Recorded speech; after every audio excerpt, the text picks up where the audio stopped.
Menyikapi proses hukum yang mandul, kuasa hukum Sana, korban penganiayaan, Zainuddin, SHMH melaporkan kasus penganiayaan yang ditangani oleh Polres Serang ke Propam Polda Banten pada Senin 6 April 2026. Seperti diketahui, proses hukum kasus penganiayaan terhadap korban Sana telah berjalan hampir 2 tahun di Polres Serang, namun hingga saat ini belum menemukan titik terang. Kuasa hukum korban, Sana, selaku advokat, Zainuddin mengatakan merasa kecewa dan tidak puas menangani kasus tersebut karena sampai detik ini belum ada tindakan yang baik dari pihak Polres Serang. Izin Bang, Assalamualaikum. Siap. Dalam rangka acara apa Pak, Bapak datang ke sini Pak? Punten, izin. Kami dari kantor hukum Law Firm Zainuddin dan Partner, kami mendapatkan amanah dari klien kami, yaitu atas nama Pak Sana. Iya.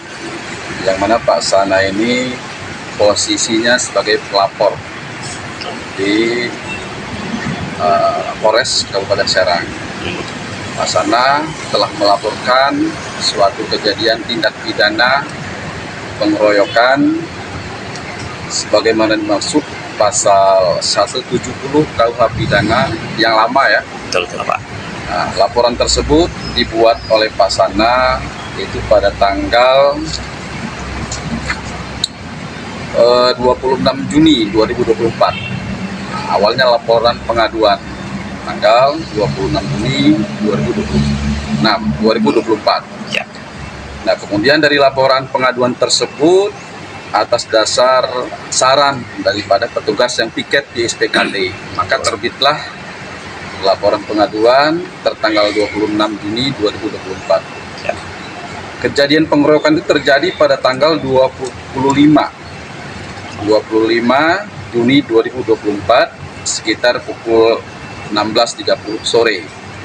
Yang mana kejadian tersebut terjadi di Kampung Bandung, Desa Bandung, Kabupaten Serang, yang diduga dilakukan oleh terduga para pelaku tindak pidana pengeroyokan oleh sekelompok orang, yang mana dari sekelompok orang tersebut sejak laporan pengaduan tanggal 26 Juni 2024 tersebut, penyidik Polres Kabupaten Serang baru menetapkan tersangka hanya 1 orang dari beberapa terlapor itu. Jadi hanya baru 1 orang sejak laporan pengaduan Juni 2024 hingga saat ini 2026 di bulan April. Jadi sudah hampir 1 tahun 9 bulan kalau dihitung sejak laporan pengaduan tanggal 24 Juni tanggal 26 Juni 2024.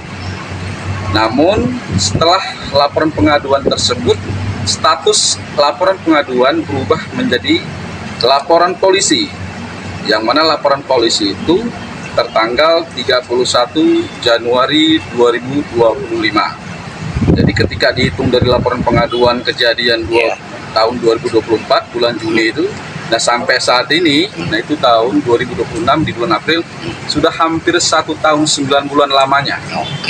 Proses perkara LP ini yang ditangani oleh penyidik Polres Kabupaten Serang, ya, yang mana nomor LP tersebut bernomor, laporan polisinya bernomor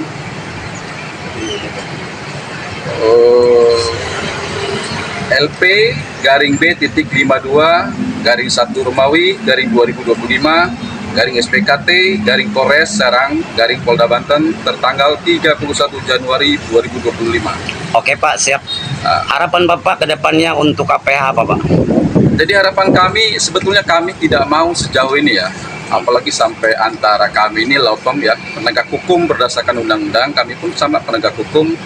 Nah, kayaknya tidak etis kalau kita lapor-lapor sesama penegak hukum ini. Kami sebetulnya ingin perkara ini, kalau memang ini mesti diarjikan, ya diarjikan secara benar RJ-nya. Toh aturan hukum kita telah mengatur itu kan, ya, dari mulai KUHP yang lama sampai KUHP yang baru ini mengatur tentang formulasi yang berkaitan dengan restoratif justice itu diatur. Karena hukum sekarang sudah bergeser. Yang dulunya bersifat legalistik, yaitu penghukuman, balas dendam, tapi yang sekarang ini adalah substantif. Ya, artinya apa? Mengedepankan keadilan. Oke, Jadi Pak. Siap. harapan kami itu, kami melaporkan ini ya, sebetulnya tidak pantas kami laporkan seperti ini. Namun kami melihat ya kalau kita tidak seperti ini, tidak ada pembenahan terhadap para penegak hukum khususnya di tubuh Polri ini, yang mana dalam hal ini adalah penyidik di Polres Kabupaten Serang yang menangani LP yang kami laporkan ini. Oke, siap. Nah, jadi harapan kami atas dasar inilah mudah-mudahan ada perubahan paradigma dan pola pikir penyidik supaya ke depan ini tetap dia menjaga marwah Polri. Kasihanlah Polri sudah kita bangun beberapa puluh tahun yang lalu. Nah, Polri sebetulnya tidak buruk, anggota banyak yang baik. Namun karena kejadian satu hal seperti ini, artinya yang baik ini tergerus oleh yang tidak baik tadi. Maka tujuan kami melaporkan hal tersebut, meminta kepada Kabid Propam Polda Banten juga agar penanganan laporan kami ini ditangani secara serius dan transparan serta akuntabel. Itu saja harapan kami. Oke, Pak. Terima kasih, Pak. Baik.